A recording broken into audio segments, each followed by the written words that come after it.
आपका एक बार फिर से स्वागत है सक्सेस एकेडमी के एजुकेशनल चैनल पर। जैसा कि आप सभी को पता है कि कल हम लोगों ने इंग्लिश के इंपॉर्टेंट क्वेश्चंस का पीडीएफ भी डाला था, जिसमें से मैंने पेपर में चेक किए कई सारे ऐसे क्वेश्चन है जो उसमें से फंसे थे और उन क्वेश्चन से मुझे उम्मीद है कि सभी बच्चों का काम आसान हो गया होगा। आज मैं आपके पास अब उस पेपर का सोल्यूशन लेकर आया हूँ और मेरे पास समय इंग्लिश का पेपर सेट डी है, जिसके सोल्यूशन के बारे में हम बात करने वाले हैं। तो आइए सबसे पहले हम देखते हैं अनसीन पैसेज के बारे में कि अनसीन पैसेज में किसका क्या आंसर है। तो अनसीन पैसेज में अगर हम देखेंगे तो अनसीन पैसेज में आंसर है, सबसे पहले जो क्वेश्चन लिखा हुआ है तो सबसे पहले पूरे पैसेज में माइंड के बारे में बताया गया है। तो इस आधार पर जो पहला क्वेश्चन है इसका आंसर हमारा गियर्स। सेकंड वाला जो क्वेश्चन है इसका आंसर हमारा इंफॉर्मेशन। थर्ड वाला जो क्वेश्चन है इसका आंसर है हमारा सेंसर्स, कि जो जब ब्रेन में कार्बन डाइऑक्साइड बढ़ जाती है, ब्लड में कार्बन डाइऑक्साइड बढ़ जाती है तो ब्रेन जो है क्या करता है, सेंसर्स के द्वारा उसको इन्फॉर्म करता है। फिर उसके बाद हमारा जो इसका फोर्थ क्वेश्चन है जिसमें पूछा गया है इन्फॉर्मेशन का एडजेक्टिव फॉर्म क्या है, तो इसका आंसर है बेटा इन्फॉर्मेटिव। फिफ्थ आंसर का मैंने टिक नहीं लगा पाया। फिफ्थ का जो आंसर है आपसे जोस ब्रेन होना चाहिए, इसका आंसर डी वाला है। सिक्स्थ का जो आंसर है इसमें पूछा गया है कि जो ब्रेन है वो कितना ऑक्सीजन इनहेल करता है पूरी बॉडी का, तो इसका आंसर 20%। कॉन्ट्रैक्शन का जो वर्ब फॉर्म पूछा गया है तो इसका आंसर है कॉन्ट्रैक्ट। यहां पर पैसेज में पूछा गया है कि who is I in the passage, कि इस पैसेज में आई कौन है। शब्द को आप जब भी पढ़ेंगे तो इससे क्लियर हो जाता है कि ये जोस का ब्रेन है। पूछा गया है the weight of the brain, brain का वेट कितना है, तो 1.5 kg। जोस ब्रेन इज जोस, मतलब पूछा गया है कि जोस का जो ब्रेन है वो जोस के लिए क्या है, तो इसका आंसर है ऑल ऑफ दीज। उसके बाद हम बात करते हैं ग्रामर सेक्शन की।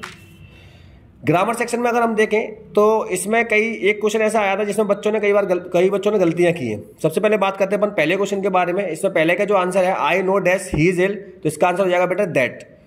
सेकंड है we keep our bread in the fridge, कि हमें अपनी रोटी या खाना जो है फ्रिज में रखना चाहिए। इट डजंट गो बैड, ताकि ये खराब ना हो, तो ताकि के अर्थ में हम यूज करेंगे सो दैट का।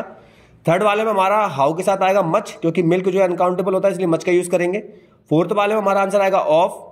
फिफ्थ में हमारा आंसर आएगा कैन, क्योंकि हम इसमें एबिलिटी की बात कर रहे हैं तो कैन। और सिक्स्थ वाले में कई लोगों ने इसमें आंसर में ए लगाया है या फिर नो आर्टिकल लगाया है, पर इसका जो सही आंसर है वो द है। उसके बाद हम बात करते हैं डू एज डायरेक्ट की। तो डू एज डायरेक्ट का सॉल्यूशन मैंने आपको पेपर में करके दिया है। पहला जो क्वेश्चन लिखा हुआ है the tea is too hot so that I can't drink it, तो इसका आंसर हो जाएगा the tea is too hot to drink. Second answer है my friend send me a letter, तो इसके दो आंसर बन सकते हैं। आपने जो भी किया वो दोनों में से कोई भी किया वो सही है।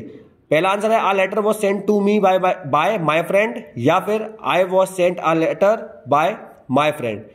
फिर उसके बाद थर्ड का आंसर है no sooner did I meet my friend than I started weeping.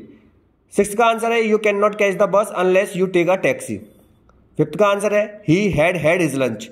इसमें हमें पास्ट परफेक्ट बनाना था तो इसलिए हम हेल्पिंग वर्ब के रूप में इसमें एक बार हेड का यूज करेंगे और एक बार हेड की थर्ड फॉर्म हेड होती है उसका यूज करेंगे। सिक्स्थ का आंसर है she neither talk to me nor look at me. और सेवेंथ का आंसर है how much experience have you got. फिर उसके बाद बात करते हैं बेटा हम एक्सट्रैक्ट के बारे में।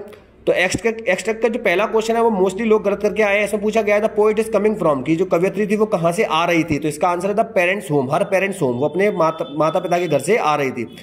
सेकंड है कॉप्स का मतलब क्या होता है, तो कॉप्स का मतलब डेड बॉडी। थर्ड है कवियत्री का नाम, तो कवियत्री का नाम है बेटा कमला दास। उसके बाद है नेक्स्ट कि जो चीफ एस्ट्रोलॉजर था उसने अपनी उंगली कहाँ रखी हुई थी, तो इसका आंसर है ऑन हिज नोज। जो बच्चा था वो कितने दिन में बोल रहा था, जो सेकंड क्वेश्चन में पूछा गया, तो इसका आंसर है 10 days। थर्ड क्वेश्चन का आंसर है बेटा कि जो राजा था वो कौन सी राशि में या कौन से योग में कौन से समय में पैदा हुआ था, तो इसका आंसर है bull, in the hour of bull. फिर उसके बाद फोर्थ आंसर है बेटा कि इस चैप्टर का नाम क्या है, तो इसका आंसर है द टाइगर किंग। इसके बाद एक ये जो राजकुमार शुक्ला वाला आया है तो इसमें पूछा गया है पहला आंसर कि इसमें जो कन्वेंशन था उसमें कितने डेलीगेट्स कितने नेता मौजूद थे, तो इसका आंसर है 2301। राजकुमार शुक्ला गांधी से पहली बार कब मिले थे, तो इसका सही आंसर है 1916। कई बच्चों ने इसमें 1942 लगाया जो कि गलत है, 1916 इसका आंसर है। उसके बाद पीसेंट का सिमिलर मीनिंग होता है बेटा फार्मर। चंपारण कहां पर सिचुएटेड है, तो चंपारण सिचुएटेड है नेपाल के पास में। और ये एक्सट्रैक्ट किस चैप्टर से लिया गया है, तो इसका आंसर बेटा इंडिगो। उम्मीद करता हूं कि आप सभी लोगों को अच्छे समझ में आया होगा और इसी प्रकार से आप अपना प्रेम हम लोगों के साथ बनाए रखें और हमें सपोर्ट करते रहें। धन्यवाद।